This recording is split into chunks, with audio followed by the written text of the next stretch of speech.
A esta hora de la mañana recibimos en TPA Noticias Matinal a Begoña Quesada, es la ganadora del premio Ensayo Jovellanos. Begoña, bienvenida, buenos días. Hola, buenos días. Recibe el premio esta misma tarde. Esta misma tarde, sí. Bueno, por una obra, vaya, lo tenía por aquí, ¿cómo se titula? En defensa de la imaginación. Bueno, efectivamente, no le había puesto el entrecomillado y como versa sobre eso, pues sobre eso iban mis preguntas, ¿no? También, os lo decía yo antes, ¿no? No tanto las preguntas, sino una conversación porque... Bueno, vamos a ello. Decía usted, nunca se había creado tanto como ahora, pero sin embargo, ¿qué pasa? Yo creo que lo que pasa es que quizás no hemos creado tanto ni de forma tan rápida, lo cual sin duda es bueno a la hora de recibir información, pero cómo procesamos esa información y digamos lo que sale de procesar toda esa información puede estar afectando. Y ahí la pregunta puede estar afectando a lo que nosotros mismos creamos, a nuestra capacidad de imaginar, y por eso este ensayo que es más bien sobre preguntas que sobre respuestas. Claro, yo me planteaba, quizás nos hemos vuelto más comodones porque tenemos la respuesta fácil y, bueno, si ya me la dan, ¿para qué la voy a buscar o a crear, ¿no? Claro, se trata de una sociedad, todos lo tenemos en la mano, el teléfono móvil, en la que recibes muchos mensajes, mucha información de forma muy rápida y siempre información breve. Todos sabemos que en un tuit o en un post no puedes hacer una gran reflexión de un tema muy complejo, no en un vídeo de TikTok, no en unas imágenes en Instagram. Y si esa es tu forma principal de recibir información, de procesar la información que está a tu alrededor, ¿tienes un efecto también en cómo te expresas tú, en cómo piensas tú, en cómo imaginas tú? Esas son las reflexiones que nos encontramos en el ensayo. Ya, pero mire, claro, digamos que la manera de comunicarse ha evolucionado, el propio lenguaje podríamos decir que ha evolucionado con la llegada de las nuevas tecnologías, pero antes no las había, incluso no había la escritura, pero sí había el arte, ¿no? De alguna manera yo creo que, aunque entiendo lo que usted me quiere decir, le quiero meter un poco ahí el dedo en el ojo y decirle, bueno, pero el arte, digámoslo así, ¿no? O la imaginación, perdurará de una manera o de otra. Yo creo que sí, que perdurará tanto el arte como la capacidad de imaginar. ¿Pero qué tipo de arte? Ahí está. ¿Qué tipo de imaginación? ¿Nos dice lo mismo una obra de arte creada por inteligencia artificial que una obra de arte creada por una persona? Esto es una pregunta, yo creo que para ella todavía no hay respuesta. Yo tengo la mía. Mi respuesta es que no me dice lo mismo una ventana que ha pintado un pintor ante la cual yo me paro contemplando el cuadro y pienso, esta persona ha sentido como yo para pintar este cuadro, mientras que si es la misma obra de arte pintada por un robot, ese robot no se ha sentido como yo mirando por una ventana de un hotel, con lo cual son preguntas hoy por hoy. Claro, no, la pregunta, los riesgos de la inteligencia artificial, pero ahora mismo, claro, está todavía por desarrollarse, ¿no? Lo que usted plantea, ¿no? La inteligencia artificial, la obra de arte que pueda generar la inteligencia artificial, entiendo ahora mismo está basada en el arte que ha generado las personas, ¿no? Claro, el problema sería un paso más. Cuando la inteligencia artificial sea capaz de elaborar su propio arte, se acabará todo. Se acabará todo, no se sabe. No. Hoy por hoy, sin duda, yo creo que la inteligencia artificial es más evolución que revolución. Es verdad que se basa en el arte que hemos creado entre todos, digo, entre todos los seres humanos, como un procesamiento de datos, ¿no? Se basa más en la ciencia de datos. Pero es verdad que ahí está la discusión entre los grandes expertos, pues, en neurociencia, filósofos, que están debatiendo si eso que se crea es arte, hasta dónde, si piensa por sí solo. Por eso digo que ahora en inteligencia artificial, sobre todo, se trata de preguntas. Lo importante es que nos paremos a reflexionar sobre esas preguntas mientras haya tiempo, ¿no? Tenga remedio el cambio que eso supone. Bueno, usted es periodista, ¿no? Usted está acostumbrada a hacerse preguntas, a hacer preguntas. Quizás esa sea la base de todo, ¿no?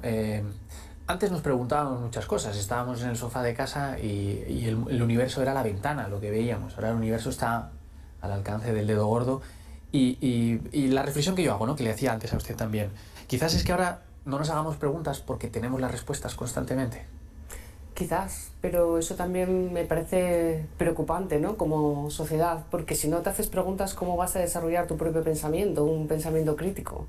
Quiere decir, si solo aceptas las respuestas y no hay tiempo para esto en una entrevista como esta, pero si nos planteásemos una sociedad sin pensamiento crítico, estamos hablando de una sociedad totalitaria. Quiero decir, es mucho más grave de lo que parece al principio cuando hablas de un tema que parece como poético, banal, como es la imaginación, pero lo que está detrás, en el fondo, es la alquimia de una sociedad en la que seamos capaces de convivir.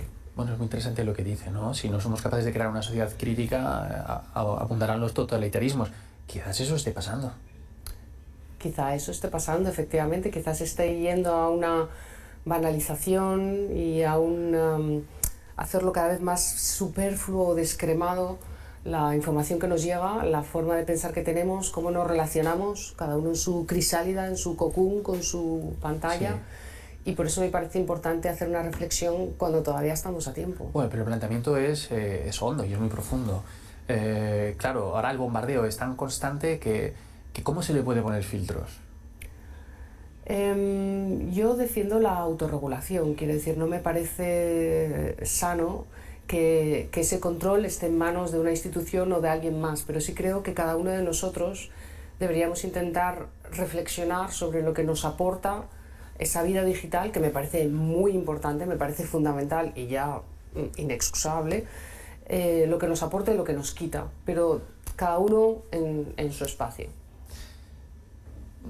No, mire, ¿y qué puede aportar el periodismo en todo esto? Porque usted es periodista, claro. Yo a veces lo hablo con la gente, ¿no? Que dicen, bueno, el periodismo va a desaparecer. Y yo les digo, no sé si usted lo comparte, ¿eh? Puede no compartirlo, aunque le parezca que lo que yo digo es muy a favor del gremio, no, ahora es más imprescindible que nunca, porque ahora el periodista es el que te va a decir esto es verdad o es mentira, porque si no os lo tragáis todo. Sin duda, el buen periodismo es más imprescindible que nunca. El tener pues en su sitio, sentado en esa silla, a una persona crítica, a una persona que sea capaz de reflexionar y que tenga la libertad de expresar esas reflexiones, me parece más importante que nunca, porque es a través de los periodistas, hoy por hoy, cómo recibimos esa información del periodista profesional, del buen periodista. Me parece más importante que nunca, sí. Es muy interesante lo que ha dicho, porque es el buen periodista. Hay también el mal periodista que lo que quiere es pues, el clic fácil, efectivamente. ¿Crear ayudaría a crear un mundo mejor? Es muy profunda la pregunta. Sí, yo creo que crear siempre ayuda a un mundo mejor, porque crear supone innovar, supone una idea nueva. Claro, ¿crear para qué? ¿No? Crear la bomba atómica supone un mundo mejor. Claro. Pero sin duda la energía atómica o todos los conocimientos que están surgiendo ahora desde ese mismo campo de la física, sin duda son positivos. Entonces quiero pensar que crear contribuye a un mundo mejor. Sí. Claro, no, mire, ponía usted el ejemplo de la bomba atómica. La inteligencia artificial, sin más, es una creación humana que es muy, muy positiva, pero claro, es también un arma muy poderosa y hay que saber en manos de quién se pone, ¿no? Y la imaginación, ¿qué aporta la imaginación? Pues la imaginación, como comentábamos antes, yo creo que está en la esencia de cosas que son la base del ser humano. Para empezar, la imaginación está relacionada con la atención, con la concentración, con el razonamiento, con la internalización de los hechos, con cómo yo me veo que esto me está pasando a mí versus a diferencia de lo que le está pasando a otra persona. Es decir, está en esa raya tan difícil de definir entre la mente y el alma. La imaginación está en la raíz del ser humano, pero además está en la raíz de la sociedad, en cómo podemos convivir los unos con los otros. Porque para poder convivir con mi vecino me tengo que imaginar lo que mi vecino siente. Es decir, la imaginación está en la base de la empatía. Es por esto que me parecía un tema fundamental para desarrollar en un ensayo. Sí, mire, y esto es una reflexión que hago yo. No dices que la imaginación está en la base de la empatía. La imaginación también es a veces ilusión, ¿no? Porque uno imagina cosas que puede lograr, sobre todo cuando es niño, ¿no? Uno imagina con marcar un gol, imagina que es capaz de volar o imagina con tener una vida fantástica. Esto, quizá la imaginación sea una buena medicina para la salud mental, de la que tanto se habla ahora, la salud mental, por fin. Claro, claro. Yo creo que la imaginación, de hecho, es uno de los ingredientes de una mente sana. Yo creo que la mente sana automáticamente imagina.